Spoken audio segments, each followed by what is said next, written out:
यदि आप सफल होना चाहते हैं तो सबसे पहले अपने आदतों को बदलिए, अपने माइंड को बदलिए, अपने माइंड सेट को बदलिए।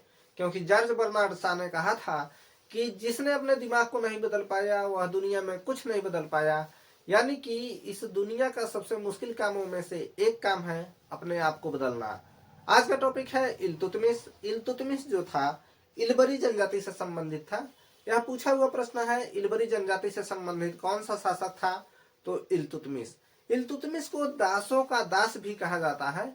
क्यों? क्योंकि कुतुबुद्दीन ऐबक ने इल्तुतमिश को खरीदा था और कुतुबुद्दीन ऐबक को मोहम्मद गोरी ने खरीदा था। इसलिए मोहम्मद गोरी का गुलाम हुआ कुतुबुद्दीन ऐबक और कुतुबुद्दीन ऐबक का गुलाम हुआ इल्तुतमिश। ओके, चलिए क्वेश्चन देखते हैं। मैंने छांट छांट के क्वेश्चन यहाँ पे लाए हैं जो प्रीवियस ईयर में पूछे गए हैं और आगे पूछे जाने की संभावना है। काफी महत्वपूर्ण प्रश्न है। एक चीज मैं साफ कर देना चाहता हूं कि यह सारे क्वेश्चन आपको सिर्फ एक किताब में कभी नहीं मिलेगा। ठीक है, आगे देखते हैं। गुलामों का गुलाम किसे कहा जाता है? तो इल्तुतमिश को। यह प्रश्न पूछा है उत्तर प्रदेश पीसीएस 2016 में। ओके, मैंने बता दिया है इसे क्यों कहा जाता है, दासों का दास या गुलामों का गुलाम। ठीक, आगे देखते हैं। कुतुब मीनार का निर्माण इसी ने संपन्न कराया था। देखिए, कुतुब मीनार का जो निर्माण है वह कुतुबुद्दीन ऐबक ने शुरू कराया था, लेकिन चौथी मंजिल पे बिजली गिरने के कारण वह क्षतिग्रस्त हो गया था। तो चौथी मंजिल को मरम्मत कराया था फिरोज शाह तुगलक ने और 2 मंजिल और निर्माण कराया था फिरोज शाह तुगलक ने। लेकिन जो उसका निर्माण कार्य संपन्न हुआ वह हुआ था इल्तुतमिश के कार्यकाल में। तो इल्तुतमिश ने कुतुब मीनार का निर्माण संपन्न कराया था। यह प्रश्न पूछा है बीपीएससी 2022 में। ठीक, अगला प्रश्न है, दिल्ली को सल्तनत की राजधानी किसने स्थापित किया? तो इल्तुतमिश ने। यह प्रश्न पूछा है उत्तर प्रदेश पीसीएस 2004 में, 2012 में, 2016 में और आईएएस यानी कि यूपीएससी 1990 में। दिल्ली का प्रथम मुस्लिम शासक और भारत का प्रथम तुर्की शासक कौन था? इल्तुतमिश था।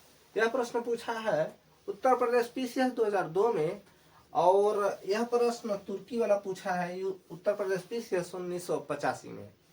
ओके, अगला प्रश्न है, चांदी के सिक्के व तांबे का जीतल किसने चलाया था? तो इल्तुतमिश ने चलाया था।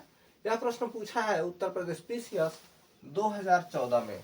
ठीक, जहां पे सिक्के बनते हैं उनको टकसाल कहा जाता है। सिक्के पे टकसालों का नामकरण कराने की परंपरा जो है किसने प्रारंभ की? तो इल्तुतमिश ने प्रारंभ किया। यह प्रश्न पूछा है उत्तर प्रदेश पीसीएस 2001 में। और इसके कार्यकाल में जिसको भी न्याय चाहिए होता था, यानी कि मैं सताया हुआ हूं और मुझे न्याय नहीं मिल रहा है, मुझे न्याय चाहिए, तो मैं लाल कपड़ा पहन के घूमता था। मान के चलिए ऐसा होता था। यह प्रश्न पूछा हुआ है कि इसके समय में न्याय मांगने के लिए लाल कपड़ा पहन के घूमना पड़ता था। तो इल्तुतमिश के कार्यकाल में। ठीक है, और एक चीज मैंने छोड़ दिया है, नोटिस करिएगा, नोट डाउन कर लीजिएगा। इल्तुतमिश जो था वह कुतुबुद्दीन ऐबक का दामाद भी था। ठीक है,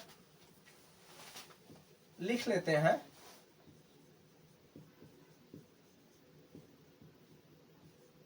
कुतुबुद्दीन ऐबक का दामाद था।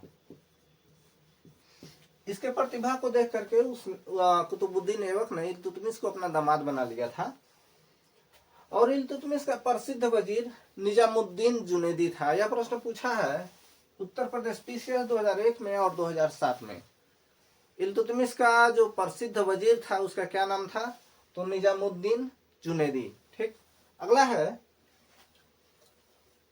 प्रथम इक्ता यानी कि इक्ता प्रथा प्रारंभ की किसने? इल्तुतमिश ने इक्ता प्रथा प्रारंभ की, यानी कि रीस्टार्ट किया। आरंभ और प्रारंभ में यही अंतर है। आरंभ होता है स्टार्ट, प्रारंभ होता है रीस्टार्ट। ठीक, यानी कि इसके कार्यकाल के समय से पूर्व ही इक्ता प्रथा मतलब शुरू थी। राज्यारोहण से पूर्व मुक्तिकता के रूप में कौन था? तो वह था बदायूं। यह प्रश्न पूछा है आईएएस 1996 में। चंगेज खान ने राजदूत भेजा था किसके कार्यकाल में?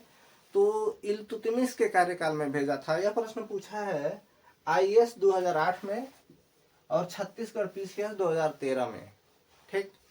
चंगेज खान ने अपने राजदूत को इल्तुतमिश के कार्यकाल में भेजा था, उसके राज्यसभा में भेजा था, और उसके बाद से चंगेज खान ने इसके कार्यकाल इसके ऊपर चढ़ाई कर दी, आक्रमण कर दी।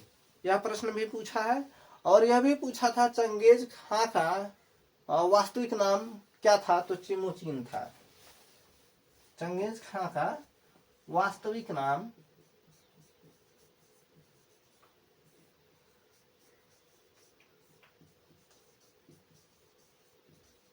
चिमोचिन।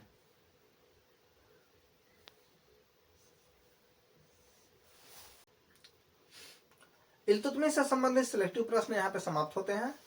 फिर किसी नए वीडियो के साथ, टॉपिक के साथ मिलेंगे। जाते जाते मैं इतना कहना चाहूंगा कि आज के समय में सफल वही है जो स्वतंत्र है, और आप YouTube पे स्वतंत्र हैं अपने हिसाब से कंटेंट चुनने के लिए। आपको जो भी बेहतर कंटेंट उपलब्ध कराएं वहां से चुन सकते हैं। लेकिन फिर भी मैं इतना कहना चाहूंगा कि जो भी पढ़ने वाले स्टूडेंट हैं वहां तक मेरे कंटेंट को पहुंचाएं, शेयर करें, सब्सक्राइब करें, लाइक करें। धन्यवाद।